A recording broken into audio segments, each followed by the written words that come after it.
The acronym OKR stands for Objective and Key Result, which is a popular management strategy for organizing your team and directing it towards its goal. Without a clear and well-defined plan, a team will not be able to complete its task successfully, and this is exactly where OKR can help. Today, I'm going to talk about what is OKR, some of its core concepts, some common mistakes, and how to use it correctly. With a properly implemented OKR strategy, the team will be unified so that they can work towards the same goal. First, it is the components of OKR. Taking into consideration of its name, the components of OKR are quite simple. There are two components, and you use them as follows. Number one, objective. This component of OKR defining 3 to 5 important objectives for your companies, team, or at your personal level. These objectives should be qualitative, ambitious, and bound by time, but also easy to put into motion by every team and every person. This objective will keep you focused on your task so that you do not lose sight of the other component, which is the key result. With every objective, you should define around 3 to 5 key results that can be easily measured.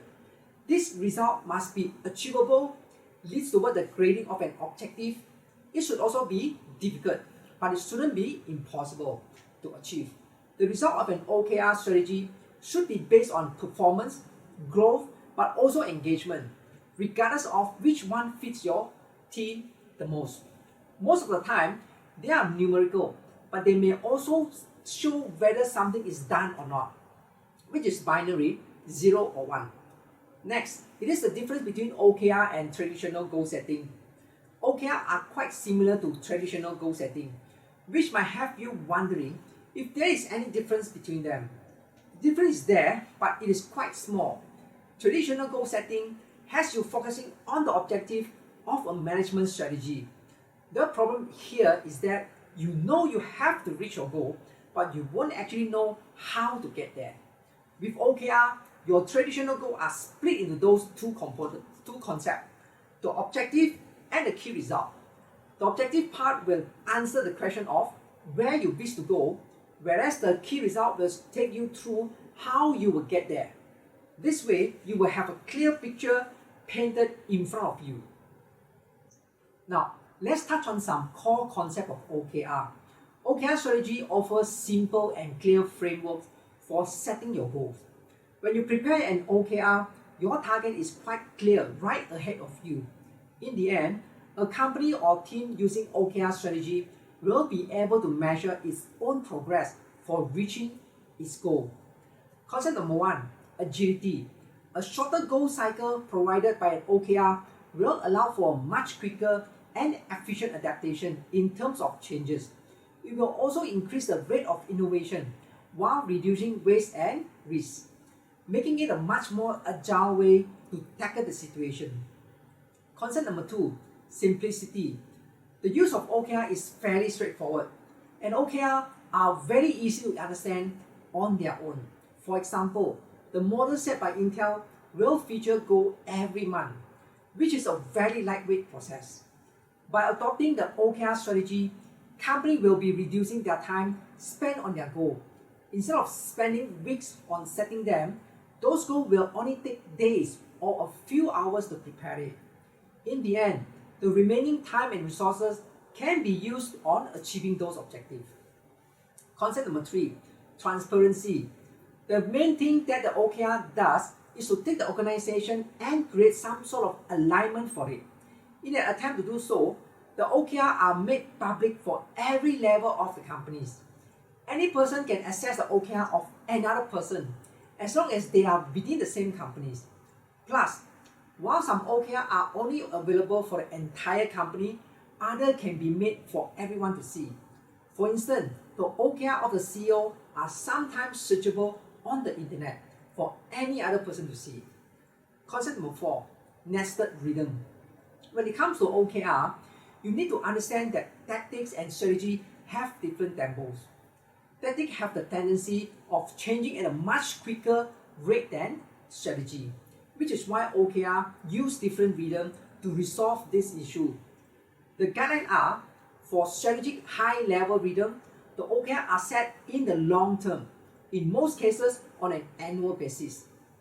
And tactical rhythm that features a shorter term OKR where the team may be guided by, in most cases, on a quarterly or monthly basis. An operational rhythm for keeping score of the initiative and the key result, usually done every week or days. The more these nested rhythms are followed, the easier it will be for the team and companies to implement an OKR strategy. And concept number 5, bi-directional goal setting.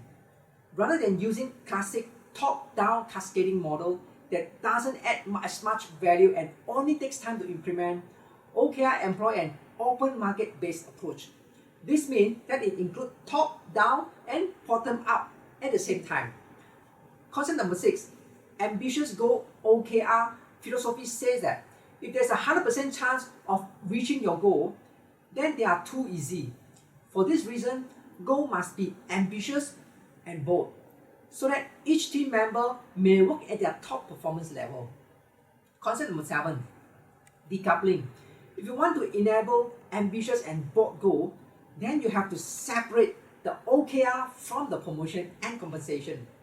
Every employee has the right to know that they won't be losing their daily or monthly income if the goal they set are rather ambitious and not achieved at the end. And here are some common OKR mistakes to avoid. OKR implementation can contain quite a few mistakes. The most popular ones are the following. Number 1, setting key results that cannot be measured. Each key result needs to be measured in some way. And setting the OKR in a top-down method. OKR don't function on a directive, taking order from the boss pattern. And implementing too many results or OKR. Bear in mind that the OKR isn't a list of every little detail that you will have to do. Instead, it represents your top priorities. And tasks are set as key result. The key result is not something that you do, instead it is the outcome of the things that you did. And setting up the OKR within silos. When setting your OKR, teams should be encouraged and able to talk to each other. If they can't, it might be quite difficult for them to obtain alignment. And losing track of the nested rhythm. OKR are not set and forget like your New Year resolution. They will have to be tracked at a regular pace so that success can be achieved. As long as it is used correctly, OKR can be a very useful management tool. Now, let's look at some good OKR writing guidelines. If you want to set good OKR, here are some writing guidelines that you may want to keep in mind. Number 1, objective have to be short, simple, and very easy to memorize. If you feel the need to take a breath while you are going through an objective, then you are clearly doing something wrong. Number 2, the objectives should be far from boring. They must be as interesting as possible, no matter if you are using slang, jokes, or whatever suits your culture. Make sure they are entertaining enough to be remembered. Number 3, set only a few key results. You should not set more than 5 key results per objective. And number 4, tasks must be separated from metrics. And the bottom line, OKR is proven as an efficient way to keep your team and your company organized. As long as you implement them clearly and make them easy to follow, they should prove more effective than the traditional goal setting method. I'd like to hear from you guys. Leave me a comment below and tell me, are you now implementing OKR in your company at group level or down to personal level? Tell me more. Either way, you should be able to reap the result quite fast. Hi guys, it's Sean Fon. I hope you enjoyed the video. I know OKR works because the same tools OKR has helped Google to grow from 40 employees in 1999 to more than 100,000 employees in 2020. And Google is still using it today. Many more companies from small startup to big companies are using OKR than before. I'm confident if you implement OKRs in your company, you will start seeing results that you want. Also, if you want exclusive OKR tips and guidelines that are only shared with subscribers, click the link in this post or go to DoerHRM.com/10xgrowth. You can download the guide for free. Now, I'm building a community of like-minded people where we all take action make the change, and help each other to grow. So make sure you subscribe to this video and this channel and click at the bell to turn on notification, and I will see you in the next video where we will keep supporting each other to grow together.